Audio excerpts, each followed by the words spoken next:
Hi, I'm Alex Wolf, and welcome to this course on rebuilding web forms applications in MVC. I'm really excited about this topic because it's one of the more common dev scenarios that I've seen in the last few years. Companies are continually looking to improve their applications.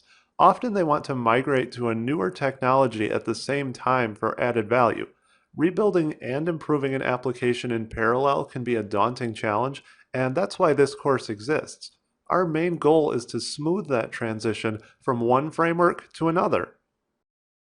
We'll approach this task using a two-tiered approach.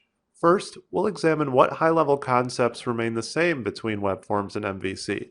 Remember, both frameworks sit on top of the same ASP.NET platform, so they do share some common infrastructure. Secondly, I'll demonstrate how the more specific implementation details of these concepts do vary between the two frameworks.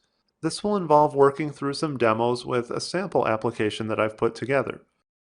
Now, I like to keep introductions as short as humanly possible, but before we move ahead, let's just quickly review the content of this course and whether it's a good match for where you are as a developer.